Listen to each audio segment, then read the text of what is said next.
ಹಾನಿಂ ನೈ ಸ್ವಂ ಚ ವೈರಂಚ ಶೋಕಂ ವಿತ್ತಂ ವಾದಂ ಪೀಡನಾಂಚಾಪಿ ಪಾಪಂ ವೈರಂ ಸೌಖ್ಯಂ ದ್ರವ್ಯಹಾನಿಂ ಪ್ರತುರ್ಯಾದ್ರಾಹು ಪುಂಸಾಂ ಗೋಚರೇ ಕೇತುರೇವ. ಬಹಳ ಸ್ಪಷ್ಟವಾಗಿ ಜಾತಕಾಭರಣದಲ್ಲಿ ಗೋಚಾರ ಫಲದಲ್ಲಿ ರಾಹುಕೇತುಗಳ ಪ್ರಭಾವವನ್ನು ತಿಳಿಸ್ತಾರೆ. ನಮಸ್ಕಾರ, ನಾನು ವಿಠಲ್ ಭಟ್ ಮಾತಾಡ್ತಾ ಇರ್ತಕ್ಕಂಥದ್ದು. ಈ ಒಂದು ವಿಡಿಯೋದಲ್ಲಿ ನಾನು ಆಧಾರ ಸಹಿತವಾಗಿ, ಯಾಕೆಂದರೆ ಹೆದರ್ಸ್ಲಿಕ್ಕೆ ಬಂದ್ಬಿಟ್ರು ಅನ್ಬಾರ್ದಲ್ಲ, ಸೊ ಆಧಾರ ಸಹಿತವಾಗಿ, ಶ್ಲೋಕಗಳ ಸಹಿತವಾಗಿ, ಉಲ್ಲೇಖ ಸಹಿತವಾಗಿ ತಿಳಿಸ್ತಾ ಇದ್ದೇನೆ. ರಾಹುಕೇತುಗಳ ಗೋಚಾರ ಫಲ 2025ನೇ ಇಸ್ವಿ ಬಹಳ ಪ್ರಮುಖ. ಯಾಕೆ ಪ್ರತಿ ವರ್ಷಕ್ಕೊಮ್ಮೆ ಬದಲಾಗುವ ಗುರು ಈ ವರ್ಷವೂ ಬದಲಾಗ್ತಾನೆ. ಅದರ ಹೊರತುಪಡಿಸಿ 2.5 ವರ್ಷಕ್ಕೊಮ್ಮೆ ಬದಲಾಗುವ ಶನೇಶ್ಚರನೂ ಸಹ ಮೊನ್ನೆ ನಿಮ್ಮ ರಾಶಿಗೆ ಅಂದರೆ ಮೀನರಾಶಿಗೆ ಸಂಚಾರವಾಗಿದೆ.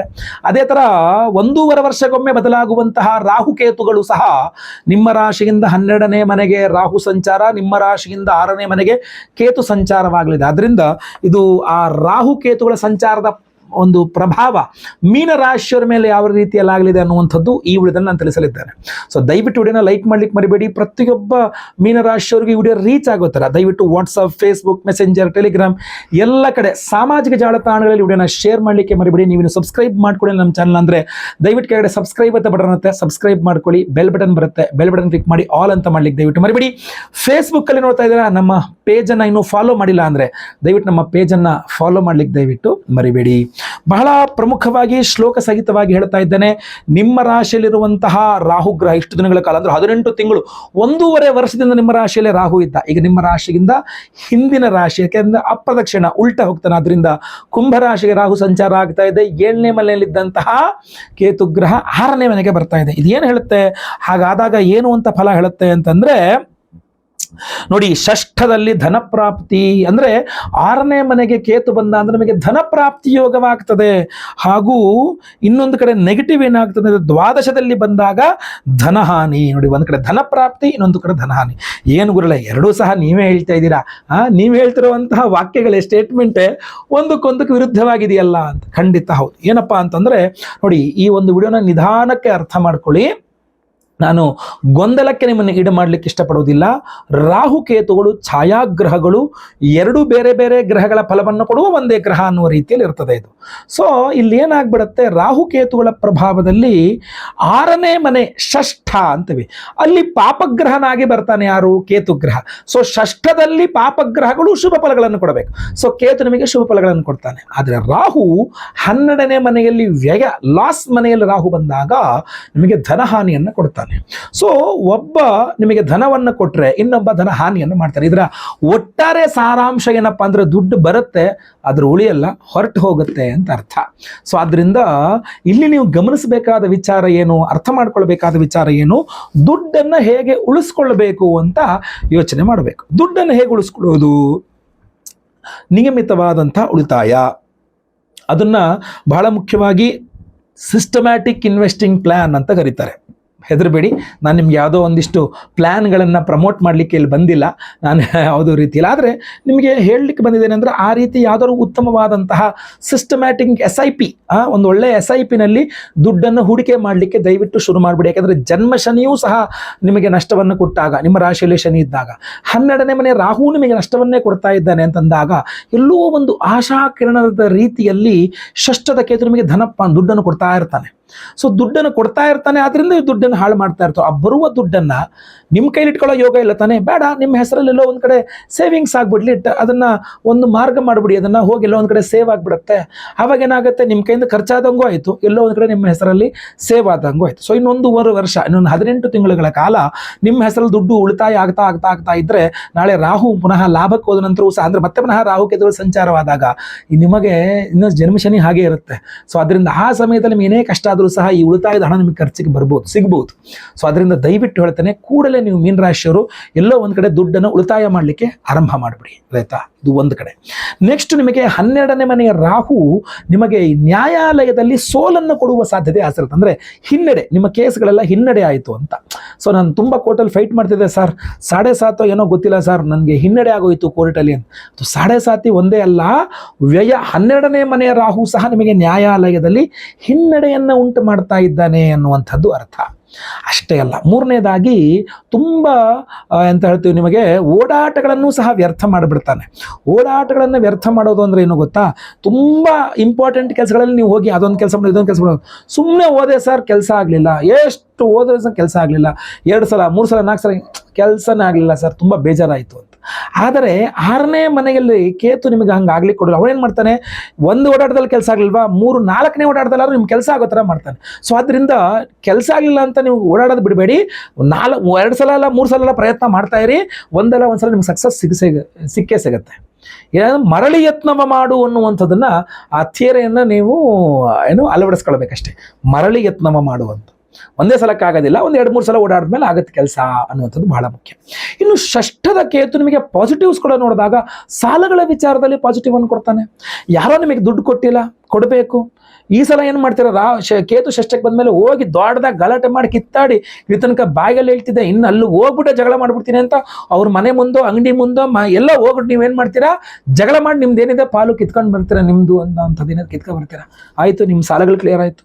ಇಲ್ಲ ನೀವು ಸಾಲ ಮಾಡಬೇಕು, ಬಹಳ ಕಷ್ಟಪಡ್ತಾರೆ, ನಿಮ್ಮನ್ನೇ ಹುಡ್ಕೊಂಬಂದು ಸಾಲ ಕೊಟ್ಬಿಟ್ಟು ಹೋಗ್ತಾರೆ. ಸಾಲಗಳ ವಿಚಾರದಲ್ಲಿ ತುಂಬ ಅನುಕೂಲವಾಗಿಬಿಡುತ್ತೆ, ಆದರೆ ಸ್ವಲ್ಪ ಕಿರಿಕಿರಿನೇ ಇರುತ್ತೆ. ಯಾಕಂದರೆ ವಿಘ್ನಕಾರಕ, ಕಿರಿಕಿರಿಕಾರಕ ಆದ್ದರಿಂದ ಸ್ವಲ್ಪ ಕಿರಿಕಿರಿ ಇರುತ್ತೆ. ಬಟ್ ಮೊಸರು ಕಡಿದ್ರೆ ತಾನೇ ಬೆಣ್ಣೆ ಬಿಡ್ತಕ್ಕಂಥದ್ದು.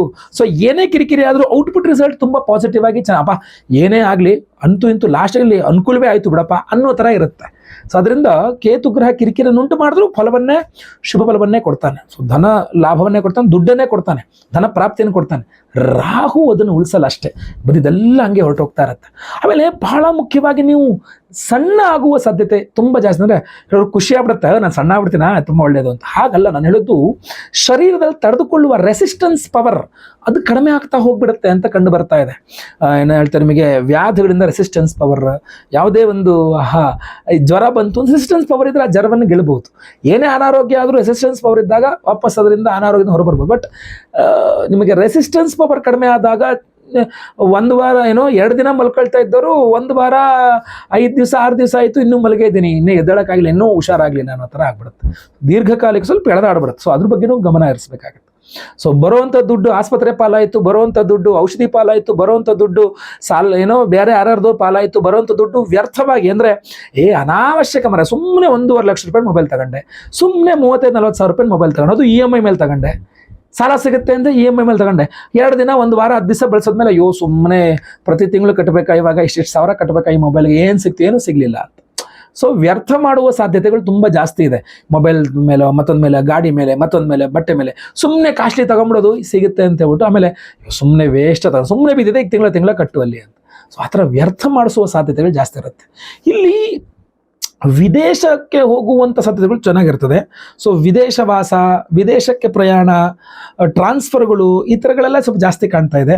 ಈಗ ವಿದೇಶದ ಅನಿವಾರ್ಯತೆ ಇರೋದು, ವಿದೇಶವಾಸದ ಅನಿವಾರ್ಯತೆ ಆಗಲಿ, ಅವಶ್ಯಕತೆ ಆಗಲಿ, ಆಸೆ ಆಗಲಿ ಇರ್ತಕ್ಕಂಥವ್ರಿಗೆ ಸಂತೋಷವಾಗ್ಬೋದು, ಪ್ಲಸ್ ಪಾಯಿಂಟ್ ಆಗ್ಬೋದು, ಗೊತ್ತಿಲ್ಲ. ಬಟ್ ಆದರೂ ಸಹ ರಾಹುವಿನ ಪ್ರಭಾವದ ಮೇಲೆ ಇರ್ತದೆ ಅದು. ಸೊ ಅದರಿಂದ ಇಲ್ಲಿ ಬಹಳ, ಆಮೇಲೆ ಆರೋಗ್ಯದ ಮೇಲೆ ಷಷ್ಠ ನಿಮ್ಮ ಆರೋಗ್ಯವನ್ನು ತೋರಿಸುತ್ತೆ, ಶತ್ರುಗಳನ್ನು ತೋರಿಸುತ್ತೆ.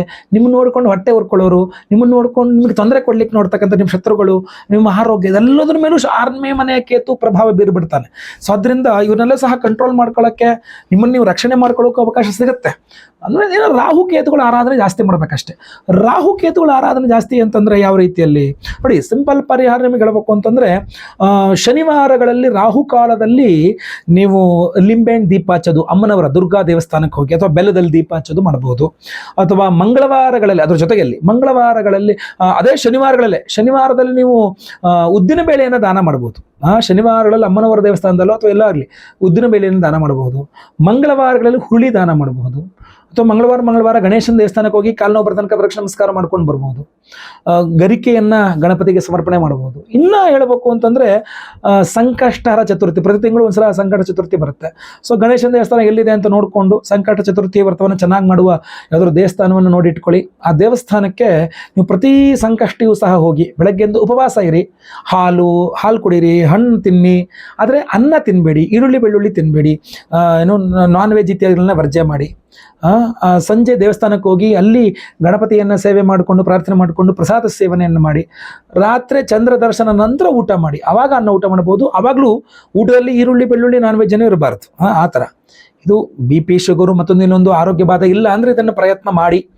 ಆರೋಗ್ಯ ಬಾಧೆಗಳಿದ್ರೆ ಬೇಡ. ಬಟ್ ಏನು ಶರೀರ ದಂಡನೆ ಮಾಡೋದಷ್ಟೇ ಅಲ್ಲ, ಪರಮಾತ್ಮ ಸ್ಮರಣೆಯೂ ಇರಬೇಕು. ಉಪವಾಸ ಅಂದರೆ ಉಪಸಮೀಪೇ ವಾಸಃ ನತು ದೇಹ ಶೋಷಣಂ ಅಂತ. ದೇವರ ಹತ್ತಿರದಲ್ಲಿರೋ ಅಂದರೆ ದೇವಸ್ಥಾನದಲ್ಲೇ ಇರುವಂತ ಅರ್ಥ ಅಲ್ಲ, ದೇವರ ಸ್ಮರಣೆಯಲ್ಲಿರೋ ಅಂತ. ನೀನು ಜಾಬ್ ಮಾಡ್ತಾ ಇದೆಯೋ, ಕೆಲಸ ಮಾಡ್ತಿದೆಯೋ, ಬಿಸ್ನೆಸ್ ಮಾಡ್ತಾ ಏನೇ ಮಾಡ್ತಾ ಇದ್ರಿ, ಸದಾ ಭಗವಂತನ ಸ್ಮರಣೆಯಲ್ಲಿರಲಿ ಅಂತ. ಉಪವಾಸ ದಿವಸ ಗಣಪತಿಯ ಸ್ಮರಣೆಯಲ್ಲಿ ಇಡೀ ದಿನ ಕಳಿಬೇಕು. ಸಂಜೆ ಗಣೇಶನ ದೇವಸ್ಥಾನಕ್ಕೆ ಹೋಗಿ ಪ್ರಸಾದವನ್ನು ಸ್ವೀಕಾರ ಮಾಡಿ ರಾತ್ರಿ ಊಟ ಮಾಡ್ಕೊಂಡು ಮಲ್ಕೋಬೇಕು. ಇಷ್ಟೇ. ಇದನ್ನು ಮಾಡಿ. ಇಲ್ಲ, ನಾವು ನಿಮಗೋಸ್ಕರ ಮಾಡ್ತಾ ಇರುವಂತಹ ವಿಶೇಷ ಪರಿಹಾರ ಏನಪ್ಪಾ ಅಂತಂದ್ರೆ, ಮೇ 12ನೇ ತಾರೀಕು ಸೋಮವಾರ ವೈಶಾಖ ಪೂರ್ಣಿಮೆ, ಬಹಳ ವಿಶೇಷವಾದಂತಹ ಪರ್ವದಿನ. ಅವತ್ತಿನ ದಿವಸ ನಮ್ಮ ಯಾಗಶಾಲೆಯಲ್ಲಿ ನಾವು 1008 ಸಂಖ್ಯೆಯಲ್ಲಿ ರಾಹುಕೇತುಗಳಿಗೆ ಹೋಮ, ಅಂದ್ರೆ ರಾಹು ಗ್ರಹಕ್ಕೂ 1008 ಸಂಖ್ಯೆಯಲ್ಲಿ, ಕೇತು ಗ್ರಹಕ್ಕೂ 1008 ಸಂಖ್ಯೆಯಲ್ಲಿ ಸಹಸ್ರ ರಾಹುಕೇತು ಶಾಂತಿ ಹೋಮವನ್ನು ಮಾಡ್ತಾ ಇದ್ದೇವೆ. ಅದರಲ್ಲಿ ಬಹಳ ವಿಶೇಷವಾಗಿ ಈ ಒರಿಜಿನಲ್ ರಾಹುಕೇತು ರತ್ನಗಳ ಅಭಿಮಂತ್ರಣೆಯನ್ನು ಮಾಡಿ ನಿಮಗೆ ಕೊಡ್ತಾ ಇದ್ದೇವೆ. ರಾಹುವಿನ ರತ್ನ ಯಾವುದು? ಗೋಮೇಧಕ. ಅದೇ ರೀತಿಯಲ್ಲಿ ಕೇತುವಿನ ರತ್ನ ಯಾವುದು? ವೈಢೂರ್ಯ. ಈ ಒರಿಜಿನಲ್ ಗೋಮೇಧ ಹಾಗೂ ಒರಿಜಿನಲ್ ವೈಢೂರ್ಯ ರತ್ನದ್ವಯಗಳನ್ನ ಒಂದು ಸರ್ಪಾಕೃತಿ, ನಾಗಾಕೃತಿಯಲ್ಲಿ ಅದನ್ನ ಡಾಲರ್ ಮಾಡಿಸಿದೀವಿ. ಇದನ್ನ ಕುತ್ತಿಗೆಯಲ್ಲೂ ಕೂಡ ಧಾರಣೆ ಮಾಡ್ಕೊಳ್ಬಹುದು. ಸ್ವಲ್ಪ ಉದ್ದ ಆಯಿತು, ಆಡ್ ಆಗಿರುತ್ತೆ ಅಂದ್ರೆ ನಿಮ್ಮ ಪರ್ಸಲ್ ನೀವು ಕ್ಯಾರಿ ಮಾಡಬಹುದು, ದೇವರ ಮೇಲೆ ಇಟ್ಟು ಪೂಜೆ ಮಾಡಬಹುದು.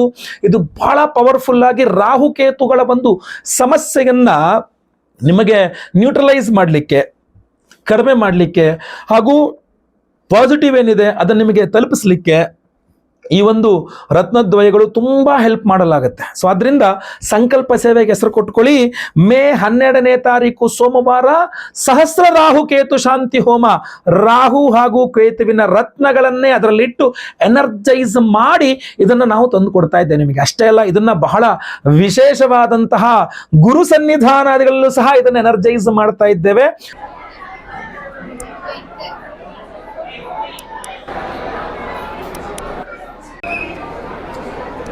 ನಮಸ್ಕಾರ ವೀಕ್ಷಕರೇ, ಸಹಸ್ರ ಗುರು ಶಾಂತಿ ಹೋಮ, ಸಹಸ್ರ ರಾಹುಕೇತು ಶಾಂತಿ ಹೋಮಗಳ ಒಂದು ಅಂಗಭೂತವಾಗಿ ನಾವು ಕೊಡ್ತಾ ಇರುವಂತಹ ರತ್ನ ಪ್ರಸಾದಾದಿಗಳಿಗೆ ಅಭಿಮಂತ್ರಣೆ ಮಾಡಿಕೊಂಡು ಹೋಗಿ ಇಲ್ಲಿ ಗಾಣಗಾಪುರದ ಮೂಲ ಸನ್ನಿಧಾನಕ್ಕೆ ಬಂದಿದ್ದೇವೆ. ಎಲ್ಲ ಪೂಜೆ ಮಾಡಿ ಕೊಟ್ಟಿದ್ದಾರೆ. ರಾಹುಕೇತು ರತ್ನಗಳನ್ನೆಲ್ಲ, ಗೋಮೇಧ, ವೈಢೂರ್ಯ ರತ್ನಗಳನ್ನೆಲ್ಲ ಡಾಲರ್ಸ್ನ ಪೂಜೆ ಮಾಡಿಸ್ಕೊಂಡು ಬಂದಿದ್ದೇನೆ. ಈಗ ಮುಂದಿನ ಕಾರ್ಯಕ್ರಮ ನಮ್ಮ ಯಾಗಶಾಲೆಯಲ್ಲಿ ಸಹಸ್ರ ರಾಹುಕೇತು ಶಾಂತಿ ಹೋಮ, ಸಹಸ್ರ ಗುರು ಶಾಂತಿ ಹೋಮವನ್ನು ಮಾಡಿ ಪ್ರಸಾದ ನಿಮಗೆ ಕಳಿಸ್ಕೊಡೋದಾಗಿರ್ತದೆ. ಗಣಗಾಪುರದಲ್ಲಿಯೂ ಸಹ ಈ ವಿಶೇಷವಾಗಿ ಈ ರತ್ನ ತಗೊಂಡು ಹೋಗಿ, ಯಾಕೆಂದ್ರೆ ನಾವು ಈ ಬಾರಿ ಗುರು ಶಾಂತಿ ಹೋಮ, ಸಹಸ್ರ ಗುರು ಶಾಂತಿ ಹೋಮ ಮತ್ತೆ ಮಾಡ್ತಾ ಇದ್ದೇವೆ. ಯಾಕೆಂದ್ರೆ 12ನೇ ತಾರೀಕು ನಾವು ಹೋಮವನ್ನು ಮಾಡ್ತೇವೆ, ತಾರೀಕಿಗೆ ಗುರು ಸಂಚಾರ ಆಗುತ್ತೆ. 18ನೇ ತಾರೀಕು ನಿಮಗೆ ರಾಹುಕೇತುಗಳ ಸಂಚಾರ ಆಗುತ್ತೆ. ಸೊ ರಾಹುಕೇತುಗಳ ಸಂಚಾರಕ್ಕೂ ನಿಮಗೆ ದೋಷ ಪರಿಹಾರವಾಗಬೇಕು, ಗುರು ಸಂಚಾರಕ್ಕೂ ಇನ್ನೊಮ್ಮೆ ಮತ್ತೆ ಪುನಃ ಗುರು ಸಂಚಾರವನ್ನ, ಯಾಕೆಂದ್ರೆ ಅಲ್ಲಿ ಟೋಟಲ್ ನಿಮಗೆ ಒಂದು 3000 ಸಂಖ್ಯೆಗೂ ಅಧಿಕವಾಗಿ ನಿಮಗೆ ಹೋಮಗಳಾಗತ್ತೆ. ಅಷ್ಟೇ ಅಲ್ಲ, ಆಹುತಿಯ ಹೋಮಗಳಾಗತ್ತೆ. ಅದ್ರ ಜೊತೆಗೆ ಸಂತಾನ ಗೋಪಾಲ ಕೃಷ್ಣ ಹೋಮ, ಆಶ್ಲೇಷ ಬಲಿ ಪೂಜೆ, ಸರ್ಪಶಾಂತಿ ಹೋಮ, ಶನಿ ಶಾಂತಿ ಹೋಮ, ನವಗ್ರಹ ಶಾಂತಿ ಹೋಮಗಳೆಲ್ಲವೂ ಆಗುತ್ತೆ. ಸಂಕಲ್ಪ ಸೇವೆಗೆ ಹೆಸರುಗಳವರು ಸ್ಕ್ರೀನ್ ಮೇಲೆ ಕಾಣುವಂತ ನಂಬರ್ಗೆ ನಿಮ್ಮ ಹೆಸರು, ಗೋತ್ರ ಗೊತ್ತಿದ್ರೆ ಗೋತ್ರ, ನಕ್ಷತ್ರ ಗೊತ್ತಿದ್ರೆ ನಕ್ಷತ್ರ, ನಿಮ್ಮ ರಾಶಿ, ನಿಮ್ಮ ವಿಳಾಸ ಸ್ಕ್ರೀನ್ ಮೇಲೆ ಕಾಣುವಂತ ನಂಬರ್ಗೆ ವಾಟ್ಸಪ್ ಮಾಡಿಕೊಂಡು ನೀವು ಡೀಟೇಲ್ಸ್ ವಾಟ್ಸಪ್ ಮಾಡ್ಕೊಂಡು ಸಂಕಲ್ಪ ಸೇವೆಗೆ ರಿಜಿಸ್ಟರ್ ಮಾಡ್ಕೊಳ್ಳಿ. ಎಲ್ಲರ ಲೈವ್ ಅಲ್ಲಿ ನಿಮ್ಮ ಹೆಸರು ಸಂಕಲ್ಪ ಆಗುತ್ತೆ. ಅವತ್ತು ಮೇ 12ನೇ ತಾರೀಕು ಸೋಮವಾರ ಸ್ವತಃ ನಾನೇ ಲೈವ್ ಅಲ್ಲಿ ನಿಮ್ಮ ಹೆಸರು ಸಂಕಲ್ಪ ಮಾಡ್ತೇನೆ. ಎಲ್ಲಾ ಹೋಮಗಳು ಲೈವ್ ನೋಡ್ತೀರಾ. ಎಲ್ಲಾ ಹೋಮಗಳ ಭಸ್ಮ, ನಾಗಾರಾಧನೆ, ಅರಿಶಿನ ಪ್ರಸಾದ ಜೊತೆಗೆ ಒರಿಜಿನಲ್ ರಾಹುಕೇತುಗಳ ರತ್ನ ಅಂದ್ರೆ ಗೋಮೇಧ ರತ್ನ ಜೊತೆಗೆ ವೈಢೂರ್ಯ ರತ್ನ ಇರತಕ್ಕಂಥ ಒಂದು ಸರ್ಪಾಕೃತಿಯ ಒಂದು ಅದ್ಭುತವಾದಂತಹ ಡಾಲರ್ ನಿಮಗೆಲ್ಲರಿಗೂ ಸಹ ಸ್ಪೀಡ್ ಪೋಸ್ಟ್ ಅಲ್ಲಿ ಕಳಿಸ್ಕೊಡ್ತೇನೆ. ಪ್ರತಿಯೊಬ್ಬರು ಇದನ್ನು ಧಾರಣೆ ಮಾಡ್ಕೊಳ್ಬಹುದು. ಇಲ್ಲ ನೀವು ನಿಮ್ಮ ಪಾಕೆಟ್ನಲ್ಲೋ, ಪರ್ಸ್ನಲ್ಲೋ ಅಥವಾ ದೇವರ ಮನೆಯಲ್ಲೋ ಇದನ್ನು ಇಟ್ಕೊಂಡು ಪೂಜೆ ಮಾಡ್ಕೊಳ್ಬೋದು. ನಾನು ನಿಮ್ಮ ಹತ್ರ ಇಟ್ಕೊಳ್ಳಿ, ಕೂತಿಗೆಯಲ್ಲಿ ಧಾರಣೆ ಮಾಡ್ಕೊಳ್ಳಿ ಅನ್ನೋದಕ್ಕೆ ನಾನು ತುಂಬಾ ರೆಕಮೆಂಡ್ ಮಾಡ್ತೇನೆ. ಯಾಕೆಂದ್ರೆ ಇದಕ್ಕೆ ಅದ್ಭುತವಾಗಿ ಇದನ್ನ ಧಾರಣೆ ಮಾಡ್ಕೊಳ್ಳೋಕ್ಕೂ ಅವಕಾಶವನ್ನು ಕೊಟ್ಟಿದ್ದೇನೆ. ಒಂದು ಕಪ್ಪು ದಾರದಲ್ಲೋ ಅಥವಾ ಕೆಂಪು ದಾರದಲ್ಲಿ ಇದನ್ನ ನೀವು ಕೂತಿಗೆಯಲ್ಲಿ ಧಾರಣೆ ಮಾಡ್ಕೊಳ್ಬಹುದು. ತುಂಬಾ ಅದ್ಭುತವಾದ ನಾಗಾರಾಧನೆಯ ಒಂದು ಅಂದ್ರೆ ಆಶ್ಲೇಷ ಬಲಿ ಪೂಜೆ, ಸರ್ಪಶಾಂತಿ ಹೋಮವನ್ನು ಮಾಡಿ ಅದರಲ್ಲೂ ಎನರ್ಜೈಸ್ ಆಗುತ್ತೆ. ಸಹಸ್ರ ರಾಹು ಶಾಂತಿಯಲ್ಲಿ ರಾಹು ರತ್ನ, ಸಹಸ್ರ ಕೇತು ಶಾಂತಿಯಲ್ಲಿ ವೈಢೂರ್ಯ ರತ್ನ, ಗೋಮೇಧ ಹಾಗೂ ವೈಢೂರ್ಯ ತುಂಬಾ ಅದ್ಭುತವಾಗಿ ಎನರ್ಜೈಸ್ ಆಗುತ್ತೆ. ಹಾಗೂ ಕ್ಷೇತ್ರ ಸನ್ನಿಧಾನಗಳಲ್ಲಿ ಇದನ್ನು ಇಟ್ಟುಕೊಂಡು ಎನರ್ಜೈಸ್ ಮಾಡಿ ತಗೊಬಂದು ಮತ್ತೆ ಪುನಃ ಮೇ 12ನೇ ತಾರೀಕು ಸೋಮವಾರ ನಮ್ಮ ಯಾಗಶಾಲೆ ಇಟ್ಟು ಮತ್ತೆ ಡಬಲ್ ತ್ರಿಬಲ್ ಎನರ್ಜೈಸ್ಡ್ ಮಾಡಿ ನಾವು ನಿಮಗೆ ಕೊಡ್ತಾ ಇರತಕ್ಕಂಥ ಈ ಒರಿಜಿನಲ್ ರತ್ನಗಳು. ಸಂಕಲ್ಪ ಸೇವೆಗೆ ಹೆಸರು ಕೊಡೋರು ಸ್ಕ್ರೀನ್ ಮೇಲೆ ಕಾಣುವಂತ ನಂಬರ್ಗೆ ನಿಮ್ಮ ವಿವರಗಳನ್ನು ವಾಟ್ಸಪ್ ಮಾಡ್ಕೊಳ್ಳಿ. ಇದರ ಸಂಬಂಧವಾದ ಇನ್ನೂ ಹೆಚ್ಚಿನ ವಿಡಿಯೋಗಳನ್ನು ಮತ್ತೆ ಪುನಃ ಆಗಾಗ ವಿಡಿಯೋ ಮಾಡ್ತಾನೆ ಇರ್ತಾನೆ. ಖಂಡಿತವಾಗಿ ನಮ್ಮ ಚಾನಲ್ನ ಸಬ್ಸ್ಕ್ರೈಬ್ ಮಾಡಿಟ್ಕೊಳ್ಳಿ. ವಿಶೇಷವಾದಂಥ ಮಾಹಿತಿ ನಿಮಗೆ ತಲುಪ್ತಾ ಇರ್ತದೆ. ಒಳ್ಳೆಯದಾಗಲಿ. ಮುಂದಿನ ವಿಡಿಯೋದಲ್ಲಿ ಮತ್ತೆ ಪುನಃ ಸಿಗ್ತಾನೆ. ಎಲ್ಲರಿಗೂ ಸಹ ಒಳ್ಳೆಯದಾಗಲಿ. ಲೋಕ ಸಮಸ್ತ ಸುಖಿನೋ ಭವಂತು. ನಾರಾಯಣ ನಾರಾಯಣ ನಾರಾಯಣ.